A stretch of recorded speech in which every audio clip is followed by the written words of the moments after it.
ओम गंगणपते नमो नमः। श्रीमद् वाल्मीकि रामायण बालकांड 22वां सर्ग। राजा दशरथ को स्वस्ति वाचन पूर्वक राम लक्ष्मण को मुनि के साथ भेजना, मार्ग में उन्हें विश्वामित्र से बला और अतिबला नामक विद्या के प्राप्ति। वशिष्ठ के ऐसा कहने पर राजा दशरथ का मुख प्रसन्नता से खिल उठा। उन्होंने स्वयं ही लक्ष्मण सहित श्री राम को अपने पास बुलाया।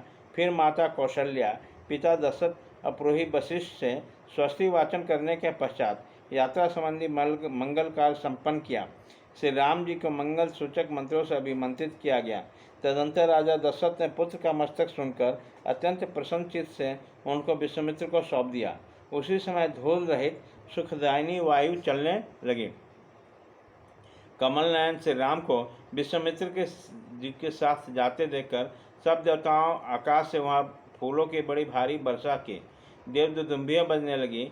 महात्मा श्री राम की आज्ञा के समय शंखों और नगाड़ों की ध्वनियाँ होने लगी। आगे आगे विश्वामित्र, उसके पीछे काग पक्षधारी महायशस्वी श्री राम और उसके पीछे सुमित्रा कुमार लक्ष्मण जा रहे थे। उन दोनों भाइयों ने पीठ पर तरकस बांध रखे थे और उनके हाथों में धनुष शोभा पा रहा था, तथा वे दोनों दसों दिशाओं को सुशोभित करते हुए महात्मा विश्वामित्र के पीछे तीन तीन फल वाले दो सर्पों के समान चल रहे थे। एक और कंधे पर धनुष, दूसरे और पीठ पर टून और बीच में मस्तक। इन तीनों को तीन फन से उपमा दी गई है। उनका स्वभाव उच्च और उदार था। अपनी अनुपम कांति से प्रकाशित होने वाले वो दोनों अनिविद्य सुंदर राजकुमार सब ओर से शोभा प्रसार करते हुए विश्वामित्र जी के पीछे उसी तरह जा रहे थे जैसे ब्रह्मा जी के पीछे दोनों अश्विनी कुमार चलते हैं। वे दोनों भाई श्री राम और लक्ष्मण वस्त्र और आभूषण से अच्छी तरह अलंकृत थे। उनके हाथों में धनुष था और उन्होंने हाथों की अंगुलियों में गोहटी के चमड़े के बने हुए दस्ताने पहन रखे थे। उनके कटी प्रदेश में तलवारें लटक रही थी। उनके श्रीअंग बड़े मनोहर थे। वे महातेजस्वी श्रेष्ठ वीर अद्भुत कांति से उद्भासित हो सब ओर से अपने शोभा फैलाते हुए कुशिक पुत्र विश्वामित्र का अनुसरण कर रहे थे। उसी समय दोनों वीर अचिंतनीय शक्तिशाली स्थानुदेव महादेव के पीछे चलने वाले दो अग्निदेव स्कंद और विशाख की भांति शोभा पाते थे। अयोध्या से 1.5 योजन दूर सरयू के दक्षिण तट पर विश्वामित्र ने मधुर वाणी में राम को संबोधित किया और कहा, बस राम, अब सरयू के जल में आचमन करो। इस आवश्यक कार्य में विलम्ब न हो।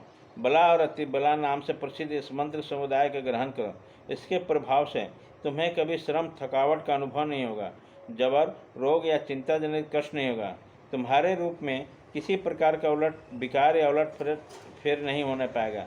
सोते समय अथवा सावधानी की अवस्था में भी राक्षस तुम्हारे ऊपर आक्रमण नहीं कर सकेंगे। इस भूतल पर बाहुबली में तुम्हारे समानता करने वाला कोई न होगा। तात रघुकुल नंदन राम बला और अतिबला का अभ्यास करने से तीनों लोकों में तुम्हारे समान कोई नहीं रह जाएगा। अनर्थ, सौभाग्य, चतुर ज्ञान और बुद्धि संबंधी निश्चय में किसी प्रश्न का उत्तर देने से कोई तुम्हारी दूसरा तुलना नहीं कर पाएगा। इन दोनों विद्याओं के प्राप्त हो जाने पर कोई तुम्हारी समानता नहीं कर सकेगा, क्योंकि यह बला और अतिबला नामक विद्याएं सब प्रकार ज्ञान की जननी है। नरश्रेष्ठ श्री राम, तात रघुनंदन, बला और अतिबला का अभ्यास कर लेने पे तुम्हें भूख प्यास का भी कष्ट नहीं होगा।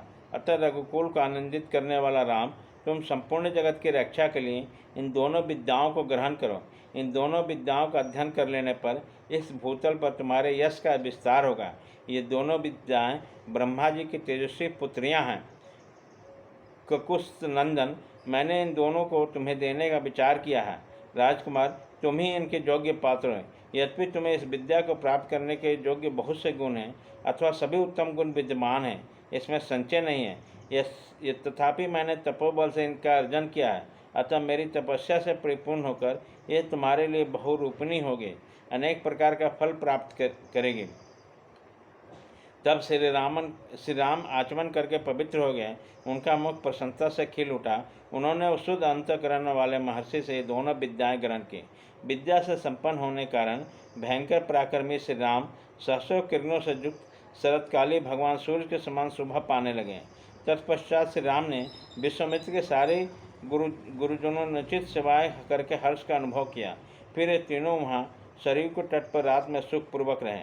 राजा दशरथ के दोनों श्रेष्ठ राजकुमार उस समय उत्तीर्ण का सैया, जो उनके योग्य नहीं थी, सोए थे।